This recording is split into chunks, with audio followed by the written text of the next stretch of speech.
It's about time to start. Good evening, everybody. I'm Rocky from the BD team at Mighty DAO. I'll be hosting you guys for tonight. Wonderful to see so many of you guys joining tonight, and thank you for being here, John. Yeah, absolutely. Thank you, Rocky, for this opportunity. Yeah, and I hope like everybody will be able to really learn a lot of things tonight and have a realistic view and yet exciting view into like what career pivot from Wall Street to Web3 actually looks like.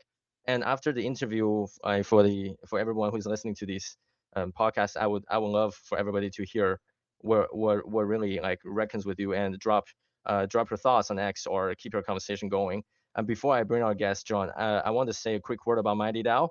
And our core mission is to connect the high quality talent with opportunities in Web3. And we bridge the gap in between skilled professionals and the roles across the industry. And through our Web3 career series, we bring you a real conversations with people who have actually done it like John. So tonight, I'm genuinely excited to introduce our guest, John Kikko. And his bio says it's best. It says, once called crypto a Ponzi, now full-time in it. John Kikko is a CFA, a Director of Business Development, Financial Markets at the Hedera Foundation, and the organization behind the Hedera Public Network, also known as HBAR. Before joining this organization, John spent 15 years in TradFi and including senior roles in equity financing and securities lending at Bank of America, Merrill Lynch across Asia Pacific, and then he made his leap into digital assets, leading institutional business development at both Anchorage Digital and Fidelity Digital Assets. He's a CFA charter holder, a conference speaker and events and the GFTN Forum Japan 2026, and one of the most credible TradFi to crypto voices in the space today. John, big welcome to you. It's great to have you here with us today. Thanks, Rocky. That was a really good summary of my background, and I could kind of get into that whole story for the listeners. Yeah. So please, like John, can you take like a moment to introduce yourself in your perspective to us? Yeah, of course. To all the people listening to you. Yeah, look, and this is not intended to be kind of a monologue to talk about from my vantage point. I really want this as an interactive opportunity for the listeners. So if you have any questions, feel free to raise your hands. We have plenty of time towards the end to answer the questions. But yeah, so I'll give you a quick summary of where I am right now and how I got here. So I need to do a quick update on the X side, but LinkedIn is updated. I'm still within the Hedera ecosystem, but we did a quick transition earlier this year from the foundation into Hashgraph, which is the technology, the labs entity of Hedera. And the real important thing here of what's happening in the crypto industry at large, especially in the US, is that there is more regulatory clarity. There is more constructive views on the industry, and the regulators are more innovation friendly, which means that they're not looking to move crypto jobs overseas from a US perspective. They're trying to invite talent and capital and innovation to the country, not only in the US, but across the world. So if you look at in the APAC region, we're seeing this sort of kind of tussling of various jurisdictions trying to vie for the sort of capital of the Web3 economy within the APAC region, with Southeast Asia, Singapore and Malaysia, really leading the charge. Vietnam is, obviously really aggressively making moves. Japan has started to move a little bit faster than usual with a lot of stablecoin initiatives, with large companies getting into the space with urgency. Hong Kong is trying to put a clear roadmap in terms of bringing capital into the country. And so I think what we're seeing across the world is regulatory clarity. And that's a long way to say that I joined the Hashgraph entity because it's in the US, and we don't need a foundation structure any longer. And so we're moving the investment functions from Cayman into the US for-profit entity called Hashgraph. And what we're doing is we're focused on investing our treasury into both the sort of grassroots builder economy, as well as the more established fintech, neobank type of use cases where payments and tokenization activity can be accelerated. And my goal is to continue to increase the adoption of use cases on Hedera technology. And what we have is not only Hedera mainnet, which is the permissionless DLT, or a lot of people call it a blockchain, but it's a distributed ledger technology that is very, very fast, cheap, and enterprise grade. We also have a private network. So as large financial institutions are looking to get into this space, a lot of them want to have control, sovereignty, and privacy of that data that they're putting on chain. And so we have a private network offering called Hashsphere as well. And so my goal is to have adoption not only on the Hedera mainnet, but also the adoption of our private network as well, which is what we offer to enterprises. So that's a little long story, but that is kind of my focus right now.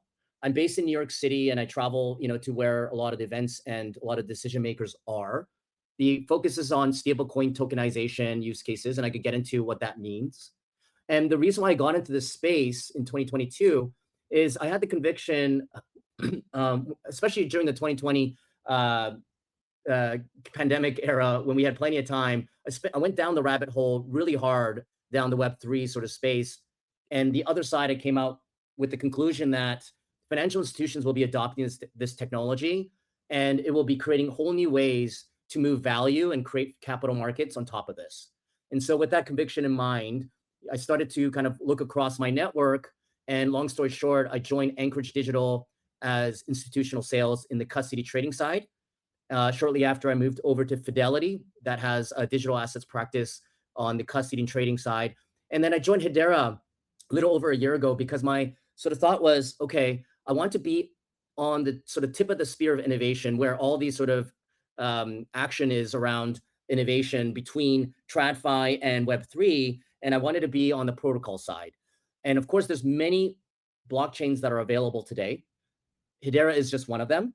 And the reason why I decided to join Hedera and had so much conviction is spending a lot of time in the sort of TradFi space and also talking to decision makers at large financial institutions here in the US. I came to the conclusion that they'll be needing a blockchain that is not just simply permissionless and decentralized, but something that really meets their needs in terms of predictable fees, for the ability to understand who the validators are so that they are accountable, how the network is governed so that they can ensure that in 5, 20, 50 years that the technology that they're building on top of is reliable, and that there is some level of accountability, and that it fits and it's in line with their roadmap and goals. And Hedera really fit that mold. So anyways, I'll stop right there.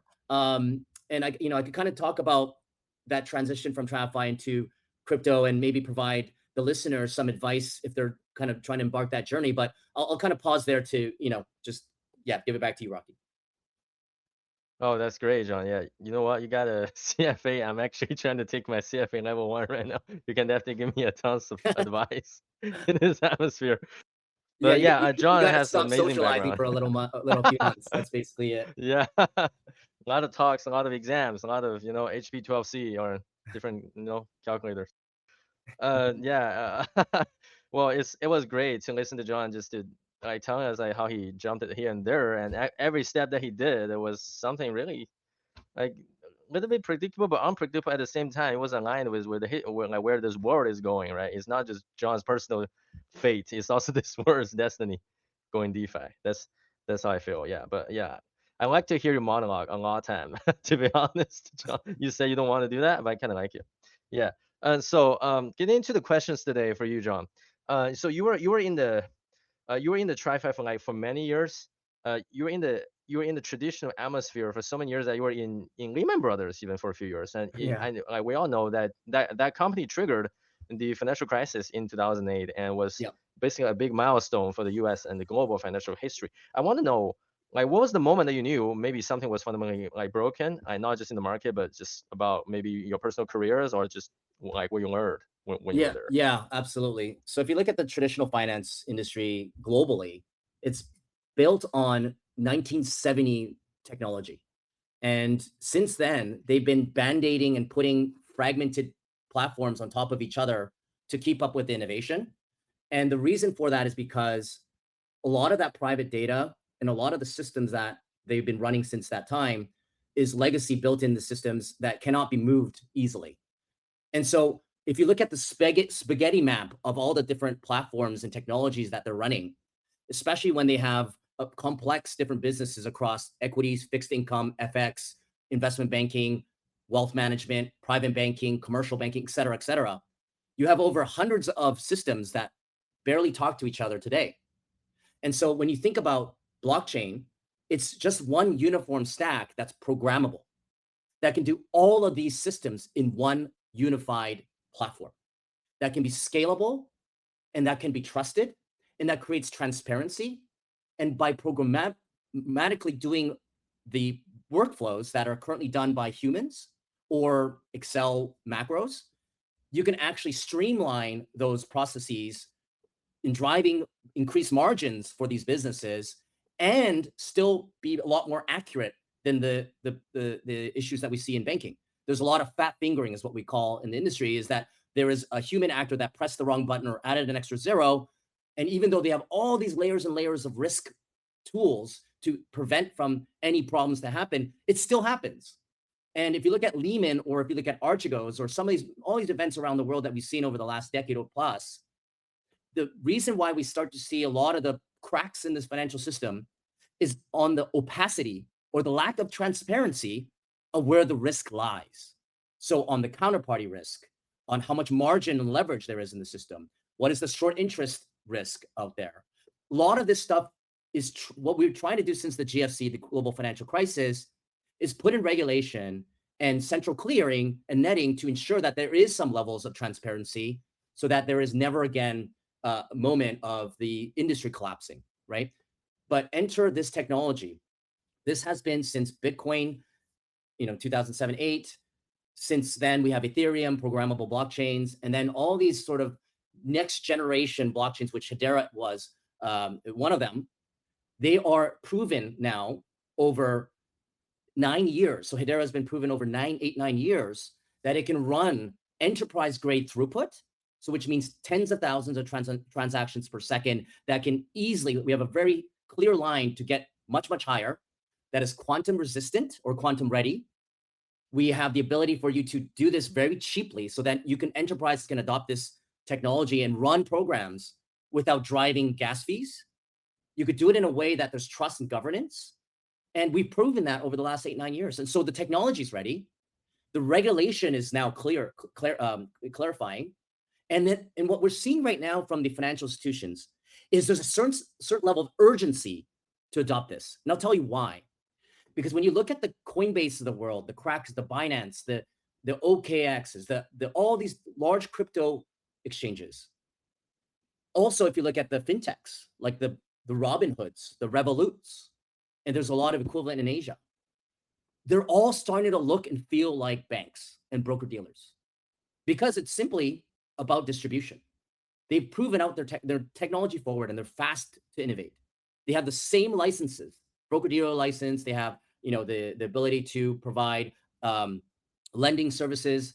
They're starting to look very similar to banks and broker-dealers in the TradFi space. And so they're now starting to see this as a massive threat coming from all different sides. And so if these crypto exchanges and fintechs now start to take some of the business that they have, the moat that they used to have for decades, they need to innovate faster. And as I mentioned earlier, the spaghetti map of technology that they're using, they can't just simply iterate on the margins. They need to overhaul the entire stack. And so what we're seeing right now is all these proof of concepts that are running in parallel with the existing system and effectively mapping the market structure and the regulatory structure into a programmable technology. And so over the next 2 to 5 years, we're going to see meaningful adoption of this technology to accelerate their timelines and accelerate innovation from the traditional finance space. And that is effectively everybody. And that is a huge movement. This is a once in our lifetime opportunity to see this sort of inflection of banks going from 50-year-old technology into the most innovative technology, which banks historically have been terrible at executing, but now they're forced their hand because they are being disrupted. Now, enter AI. What AI actually does is it actually accelerates the adoption of blockchain. Why is that? Because when you move all this data on chain, make things programmable, the AI is able to absorb that data and then has smart contracts to be able to become guardrails that deterministically prevents them from hallucinating and doing anything that's outside of the scope of what they're supposed to do, and now has the most effective way to execute on any decision. So there will be humans still in the loop, but AI is going to be able to drive a lot of these processes that humans have been doing for many, many decades. And so banks and broker-dealers will simply just focus on the relationships, on the customers, and the back end, the back office, middle office functions that currently exist today that drives millions of jobs around the world will continue to become smaller and smaller because of blockchain and AI processes. So we're seeing a really exciting movement right now. And not only that, it's not about taking existing products and processes on chain, but by bringing this on chain, you not only provide 24/7 trading, you have the ability for fractional ownership, you have the ability to collateralize assets that were not collateralized in the past. And what does that mean? It could be commodities, that could be spot gold or silver, it could be compute, it could be GPUs, databases, it could be IP, intellectual property. In a world where we're moving to a gig economy, where there's more people want to be influencers than they want to be bus drivers, that there's more economy moving on the digital ecosystem, there's going to be value created from all that activity, that economic activity. And blockchain enables that to become new forms of value that can be traded in the market, which means the addition to the global GDP as a result of blockchain and AI is going to be 5 to 10x larger than what we see today. And the reason for that is because not only that we're creating new assets that can be traded, but also the velocity in which that asset can trade. So for example, if you look at the FX market, we see tens of trillions, hundreds of trillions of dollars of activity that's turned around. But if you look at the way these FX markets or even securities, other securities markets are settled, there's inherent counterparty risk whenever you trade one security to another, from one person to another, from one entity to another. And typically there is a T+1 or a T+5 or T+13, depending on how structured these products are. And whenever the longer the sort of settlement cycles are, there are collateral that's posted against each other to ensure that there is counterparty risk that's mitigated. Now, if you are able to real-time settle atomically, which means it guarantees a DVP or PVP, then all that collateral that's locked up in the capital market system gets freed up. And that's hundreds of trillions of dollars of capital that gets freed up, and that can be productive. And so what we're going to see this huge explosion of capital activity that we haven't seen ever before. And this is all being accelerated by all this technology that we're seeing today outside of blockchain as well. And so I think the market has underappreciated the level of economic activity that these platforms will be facilitating. And so when you look at the crypto tokens out there in the sort of billion, $10 billion, $100 billion valuations, and a lot of people say, yeah, this is a Ponzi, or, I don't understand how these tokens can be valuable. I argue that I think it's undervalued. Why? Because it's not only going to be powering the future of capital markets, future of innovation of new markets, but also agentic commerce, so that humans don't need to be always pressing a button. You start to have autonomous agents acting to find arbitrage opportunities across a larger, broader scope of investment products. So think of prediction markets. So right now we have poly markets and Kalshi, but in the future, we're going to have so many more prediction markets that not only are curated by the actual platforms themselves, that is what we see today. Poly markets gets to decide what markets you can predict on. But in the future, in the real near future, and these are the folks that we're speaking to right now and building on Hedera, is they're going to be that anybody can curate a prediction market. So right now in this Mighty DAO Web3 career series, you might be able to create right now a prediction market to predict how many times I say or how many times I say crypto or whatever it is. And the point is, there's going to be so many of these markets created, and the way for folks to be able to navigate all these different markets that are being created, it's only possible by agentic commerce. Humans are not going to go out and look for these markets and find arbitrage opportunities. They might see one prediction market showing a better value than another one that's exactly the same. And you're going to do this at a global scale. So anyways, that's just a little snippet of what I believe will be happening over the next couple of years. And I think this space is going to be very, very exciting because all the major players that have the biggest balance sheet, that manages most of the capital in the world, are coming into the space on both public blockchains and private blockchains. And so Hedera is positioned really well for that. We have a public blockchain and a private blockchain. And so, yeah, so I'll stop there. No, I was just telling you not to stop. I was just thoroughly enjoying it. Yeah, John. Yeah. there's like so much going on right now. Like you said, Kalshi and Poly market, that hits so hard, besides like Cape Verde, right? In World Cup, people like Yeah. using Kalshi and Poly market doing arbitrage, like betting like, oh, how many like goals Messi is gonna do in like one game, like will Holland like scoring like 45 minutes, right? And Yeah. will Japan beat Brazil, right? I believed in it, but it was so hard. Yeah. 2-1. Like, Yeah. yeah, like then, well, moving to crypto, moving to like everything, like if you say like how many us you say in the Mighty Dow career series, you can literally change that. But I mean, like you probably should be kept out of it, so you don't change how many us you say in order to win yourself. But yeah, that's a lot of like down to earth perspective from you, John. Like from like how well educated and also disciplined you are, especially in finance. And you actually laid out pretty simply that I would say anybody who like maybe heard about DeFi the first day will be sold. So great answers, John. And I think I really should have paid you for that one. But let's move on to the next few questions. So I know that like you stayed in like in TradFi for many years, for around like 15 years ish, right, John? Yeah. Um, Mhm. like what made you finally moved like Yeah. to Anchorage to Anchorage and to Fidelity Digital Assets, Yeah. especially it was like during the crypto winter. Like what was your Yeah. perspective in it? Yeah. Yeah. For sure. And timing is tough, right, in this space. I think it's quite simple.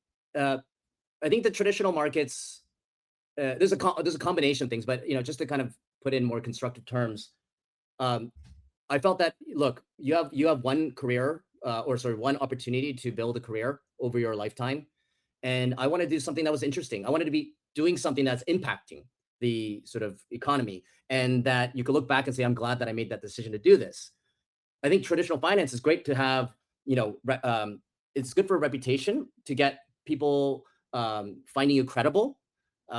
It opens doors for, other jobs because they think that you are hardworking, disciplined, etc. Like there's a certain reputation that comes with working in the large banks. However, I wanted to be known for somebody that is driving innovation. I wanted to kind of use my entrepreneurial sort of, the mind that I have, and and kind of venture into this sort of the more sort of frontier. And when I saw during my 15 years in traditional finance, we saw the dawn of the hyperscalers, the big social media platforms like Meta, Facebook, like you saw Google, and all these other companies, tech companies that during that period of time have blown up and become huge, businesses that commanded, and let's be real, like great salaries and great careers. And we're sitting on the sidelines, and of course we see the capital markets of this, but I felt there was a little bit of FOMO, to be honest, right? Because when I was in college and in high school, at that time I thought, oh, banking is probably where to go because that's where you make all the money, right? And that's where all the prestige is. But then in the sort of 2010s, it was more the web 2, the big tech companies. And so I felt like I missed that boat. And then when blockchain came around, it felt to me this is kind of the next big wave. And I felt that blockchain was misunderstood, that people associated blockchain crypto as speculative, a casino. It's for money laundering and terrorism financing. It's for people trying to hide their wealth. What I saw this was a technology that can be used for good and bad, and that we're just starting to see the early days of this experimentation happening with this really powerful technology. And as humans, we try to make money as fast as possible, and so we take shortcuts. And so the first things that we saw is the launch of meme coins, launch of yield farming, NFT, PFP trading. It was more sort of on the speculative side because as retail and enthusiasts come into the space, because it's permissionless access, right? Anyone can build and do things on this technology, which is really, by the way, really fascinating in itself. What we saw in the early days, and we still see some of it today, is just experimentation. And that led to people making money. That creation of wealth has drawn more people. And that is the kind of the reason why Ethereum and Solana has really done well, because frankly, what they enabled is wealth creation, is for people to find liquidity on their PFPs, liquidity on their meme coins, right? The ability for pumped up fund to create new meme coins. And so what we've seen up until now is the crypto industry largely is kind of retail driven and purely as a casino, right? And that's why a lot of people are excited, because they believe by coming into crypto, you make a ton of money. Now that's true, because wherever there is new assets and new ideas being immediately spun up using blockchain, there and markets can be formed and price discovery can be created immediately, that means there will be value at some point and someone's going to extract that, right? And so we're starting to see the early days of this. But now what we're seeing right now is this technology could be used for traditional capital markets. It could be used to create new forms of financial products that not only institutions can buy and sell, but also retail. It's allowing democratization of one from asset classes that were very difficult to access, like private equity, private credit, real estate, commercial real estate, art, all these other sort of financial products that only the 1% can access, are now becoming accessible to anybody. And with AI, we're going to be able to be a lot more smarter and a lot more sophisticated about managing your own wealth. You're not going to rely on somebody that has a CFA that is working at a bank and tells you what you should be buying. And guess what? They're going to be directing you to products that benefits their bank. And they're going to be clipping fees at every level of the stack. Now, with this technology, you with AI are now empowered to make that decision yourself and question, wait, why am I putting all my money in a money market fund that they're clipping 20, 50 basis points on basically treasury exposure, when I could just do it on Open Eden or whatever is available in DeFi? You could do this at much lower fees, and you could buy and sell it anytime you want. Not only that, you can use that as collateral to borrow against it, so you could buy a car, or you could buy more products, financial products. So it empowers these very digitally native retail or high net worth to be able to make better financial decisions and access better products. And so we're starting to enter this sort of institutional phase of digital assets. And that is the reason, and I'm very excited that this is happening, because that's the bet that I took when I left Bank of America. And I felt that we will see this day where the banks are going to be excited to come into the space, because it provides better solutions for their customers. And it also democratizes access to better products for everybody. So that's a long kind of way of saying like why I made the jump. I think the reason why I joined Anchorage and Fidelity was, let's be real. You have to understand what your skill sets are and what value you can bring to the company you move to. You can't say, hey, look, I've been working in TradFi for 15 years. Now I'm interested in crypto. I've got some, Shiba Inu coin. I've got a, MetaMask wallet. I've done a couple of yield farming and lent on Aave or whatever. Sure, that's great. But, they want you for something, and they want to find value in what you're bringing. And what I had was relationships with hedge funds and asset managers and asset owners. And so Anchorage Digital wanted to expand into that space. And so naturally, there was a fit for me. And so when you're thinking about this journey from traditional finance into Web3, think about what skills and differentiation you have and leverage that. Because at the end of the day, it's not about what you know and what you're excited about. It's about what value you can bring to that company. And so for me, coming from my background, the sort of custody trading sales for that sort of client base was something I could bring over. And so once I did that and get your feet into the industry, once you are in this industry and you have a few years under your belt, then you can make these real big pivots, right? I didn't have prior experience working at the investment side of a protocol. I think most people don't. It's a brand new job, but it requires you to be in the industry, understand the market, understand how things work, because it's quite nuanced. And AI, if you just ask AI to explain it, it's not going to get it in a real sort of way that's really understands the sort of nuance of this market. And the only way you're going to know it is getting experience in the industry. Now, if you don't have the job, what you can do is just spend time meeting people, getting like, this is a great opportunity, right? Like you get to kind of get a glimpse into what we're seeing on the protocol side, what we're seeing in the financial institution side that are coming into Web3. So these are kind of so I encourage folks, listeners that are, wanting to get into the space, get on these types of, get on Mighty DAO's series and get to hear from all these different perspectives on, what's going on in this industry. And the more you get industry specific experience or understanding, now you can wield that with AI in a much more powerful way. Because if you don't know the context, you don't know the nuances of this industry, and you just ask AI, it just gives you a very generic answer, and anyone could do that. It's commoditized now.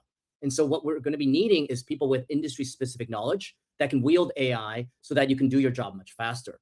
And so spend time, go to these events, go to meetups, ask the questions, get to know folks, build relationships, and then leverage your experience and skill sets to get into the first thing. It may not be the job that you wanted, but at least gets you into the door, into the industry, and then you can pivot from there after a year to 3 years. So anyways, that's a long ramble. Oh wow, that's great, John. You know, like we're representing Mighty now, but you're for me, you're Mighty John. You know, like like stellar reply on get in first. You know, figure out later. Yeah.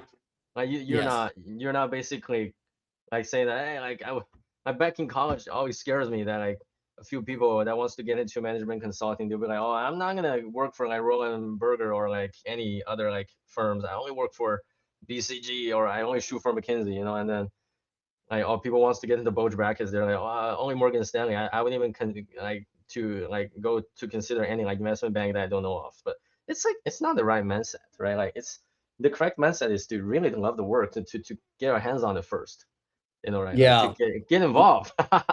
That's right. That's the most important thing. You need the experience. And you know what? If you go to the bulge brackets, they know that everyone wants to go there. And so they're not going to pay you. They don't need to.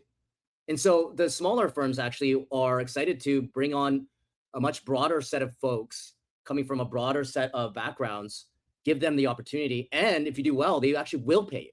So, it depends on what you're looking for. If you just want the brand and you're fine just coasting along at mediocre pay within the industry, sure. But that's the industry. And so yeah, absolutely. Just get experience first and then prove yourself and then kind of make the pivot afterwards.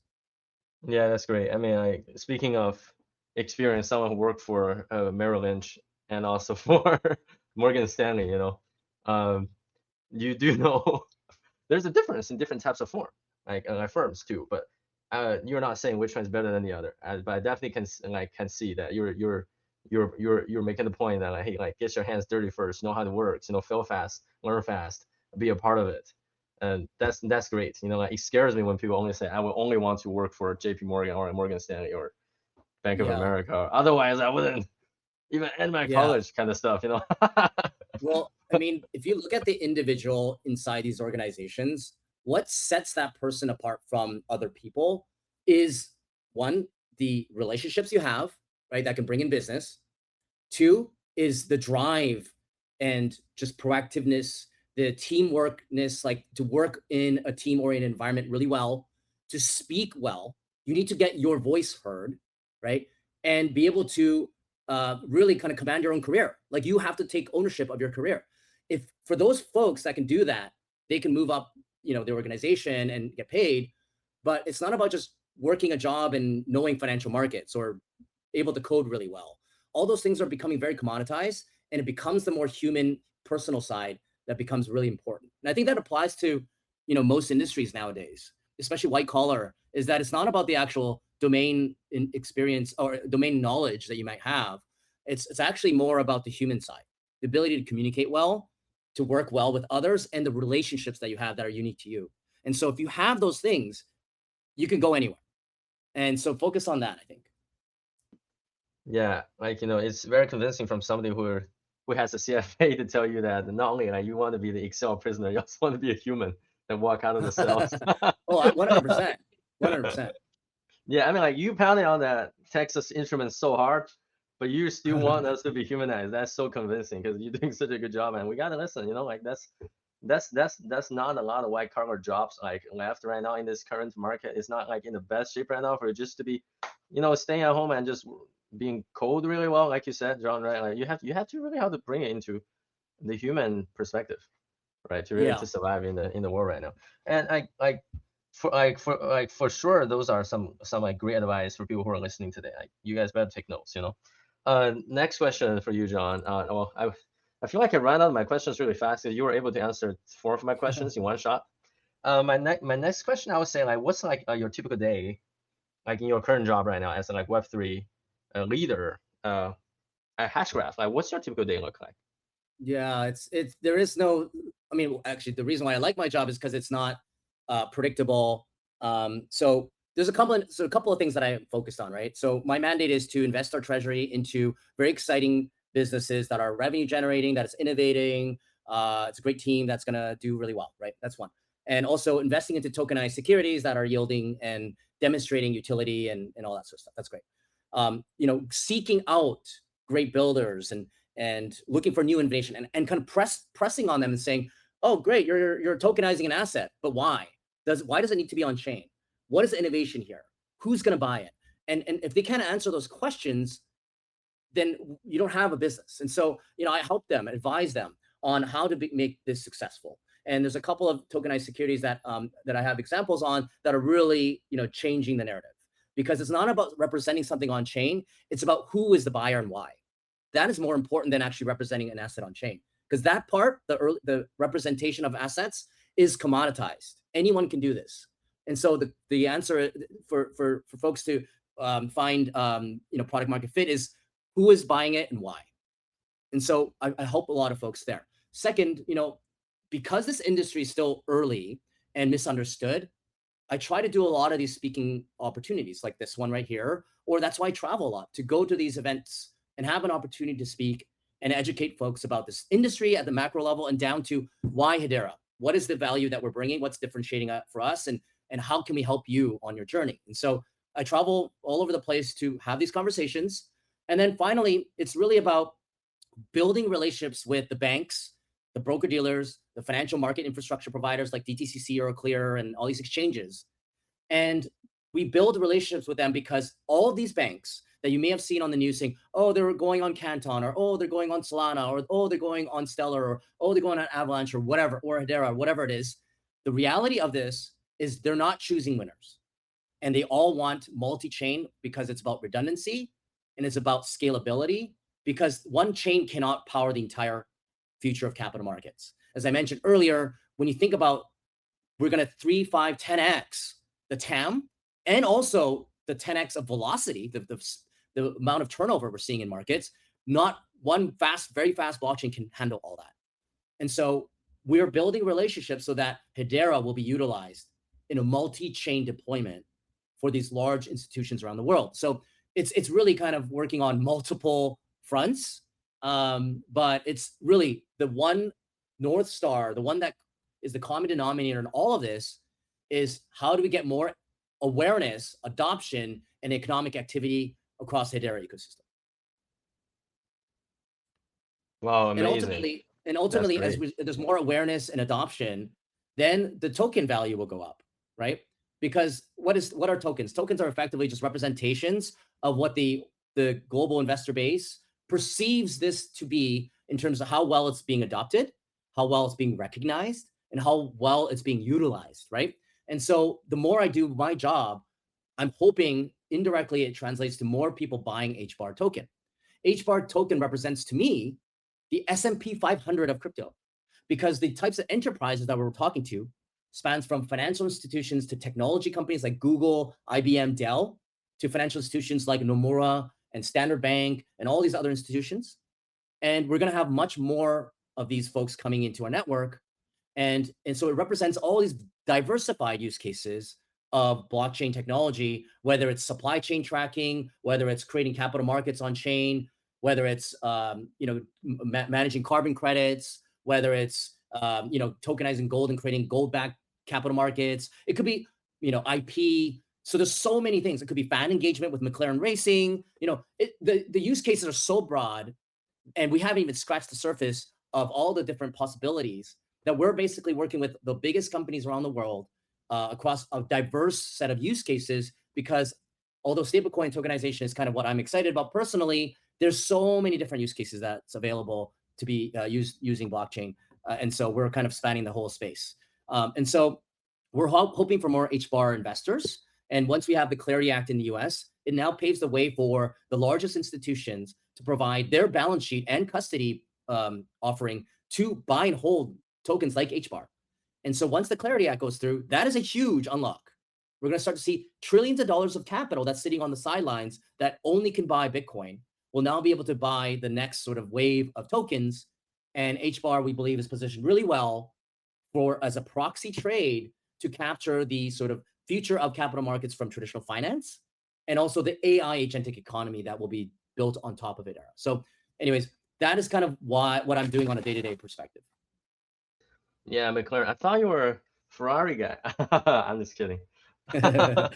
Yeah, there was something really profound that you said, John. Like I totally agree with you, and that's what I've been realizing lately. And lots of like industry leaders have like been talking about, oh, why you should get our coin, why you should, like believe in our tokenization, right? Everyone says that we're tokenizing U.S. Treasury bonds, we're tokenizing your entire, like asset into the digital atmosphere. But like, no one can really say, hey, we're the ecosystem.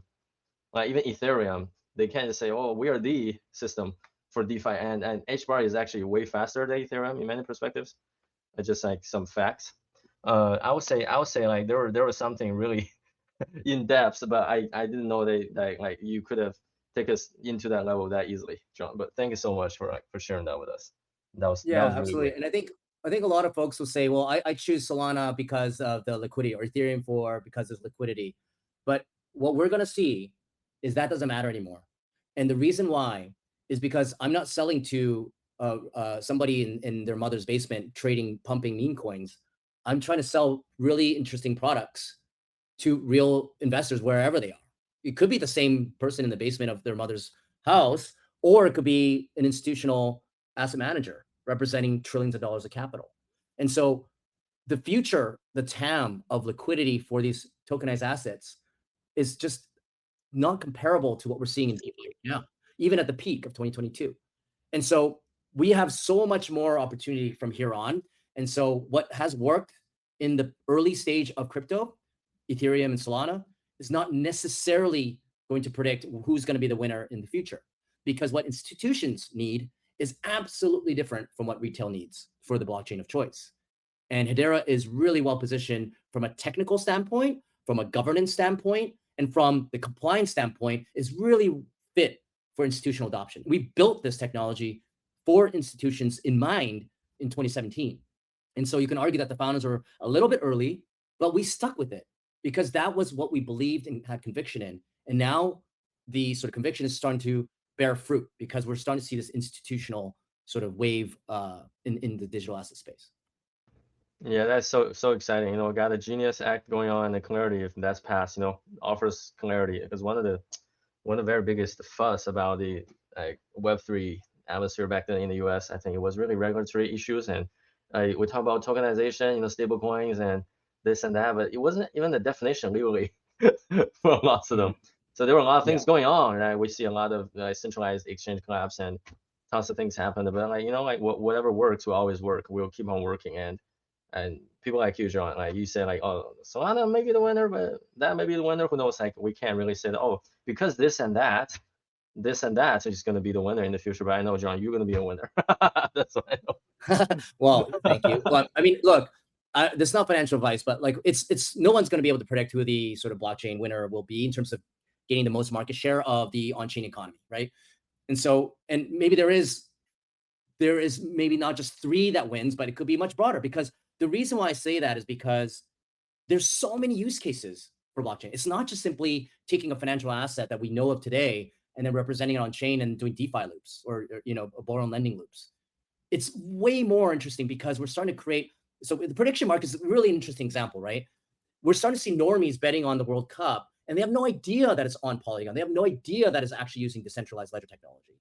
And so that is the future we're moving into, is that all these new innovation and tools and markets and value will be just run on blockchain. And you don't know that it's on Solana. You don't know it's on Hedera. You don't know it's on Base. And so the point is, the industry is racing towards that future of creating all this new innovation and seeing what fits.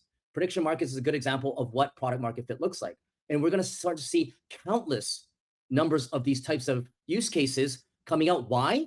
Because we have regulatory clarity, because they can actually do this at scale, because we have AI that can help us tinker with our thoughts and think about pushing the boundaries of innovation. And so we're going to start to see a Cambrian explosion of these use cases that's happening. And look, as we start to see white collar, blue collar jobs being disrupted by AI and humanoid robots, we're pushing all this talent into the digital asset space. Because how else are you going to find value?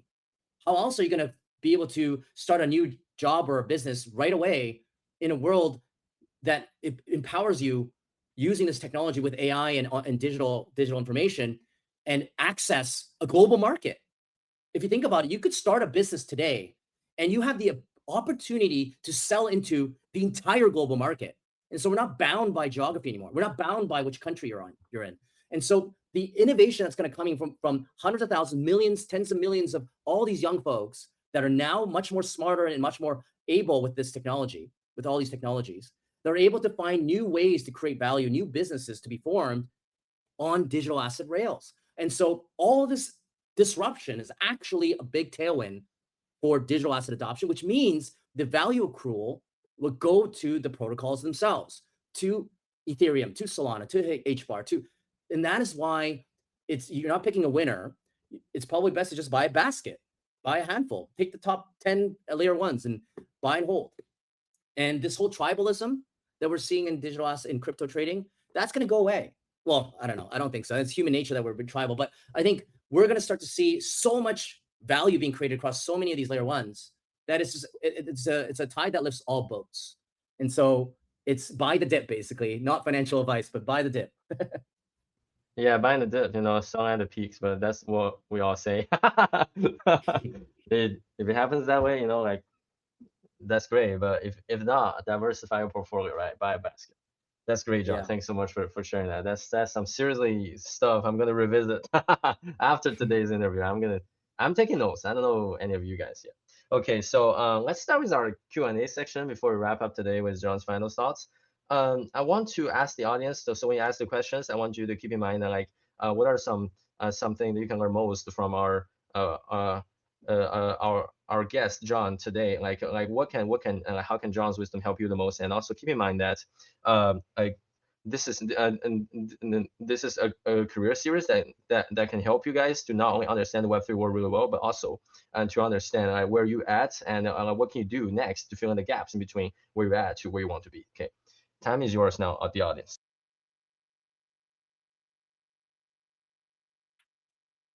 And I do have a hard stop in 2 to 3 minutes. Apologies. I have another call right after this. Oh yeah, sure, John. Yeah, the audience was whoever is asking the question. Keep that in mind. Yeah.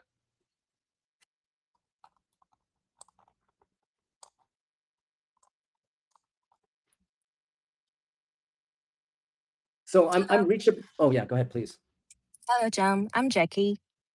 Hi, Jackie. So, my question is that I keep hearing that institutions are starting to take crypto seriously, but what does that actually look like? Are they really using it, or is it still mostly talk?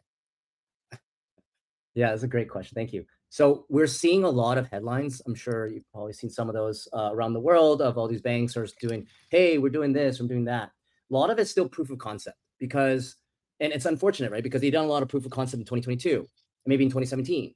I think the folks that are leading the charge is like the likes of JP Morgan, because they've been doing tokenized repo trading for the last few years, and they're now starting to put a lot of product out to the market for them to sell, right? So they're definitely leading the charge, but everyone needs to be on the space. That's and the level of urgency we're hearing from C-suite levels at these largest banks in the world all feel the urgency, but they have a certain culture and a certain sort of way of getting anything approved or anything used as a vendor. And it takes a long, long time. And it starts with, doing all the due diligence. It starts with the proof of concept, might be multiple proof of concepts. Then the regulators need to approve it. Then the compliance legal from all sides have to prove it. They start small. They do it in a very isolated, narrow use case. Then they expand. So we're talking about still, a 2 to 5 year time frame where we start to see meaningful usage of this technology. And it's going to be in a form of both private and public networks. And it's going to be on not just one blockchain, it's going to be on many. And so my job is to get them excited to move that timeline faster. And what is that getting them excited on is revenue opportunity. If you could demonstrate revenue opportunities, banks, they're going to move faster. If this is just simply a cost reduction exercise, then it gets slower, right? Because if you're saying, hey, overhaul all your technology, replace with blockchain, that's going to take 10 years. But if you're saying use this technology and you get to tap into a whole brand new market and your return on investment is this XYZ, they're going to move faster. So it's just simply a commercial exercise. All right. Thank you so much, John, for spending an hour with us tonight. I know you do have a hard stop. And I want to thank everybody like who showed up tonight. I truly appreciate for each every one of you. This like we had a one and only John Kikko from Hashgraph, and honestly, there's no like not a lot of people quite like him in this space right now. Like if you haven't already, go follow him on X.com and connect with him on LinkedIn or whatever, and you repost his handles right after the show. And then if tonight sparks something for you and you want to keep that conversation going, please go reach out to him, and John will reply to you at his convenience. Yeah, I will, and I'm happy to help. Look, I'm a lot more active on LinkedIn, to be honest. I should be doing both. But yeah, feel free to follow or reach out, and happy to help. Yeah, Thank you well, so much, guys. I do have to hop. Thank you, Rocky and the Mighty DAO team. Thanks to all the listeners for hopping on. Yeah, great to chat. Thank you. All right, thank you so much, John. You're good to go. Yeah, I'll wrap it up Okay, here. thanks. Okay, bye.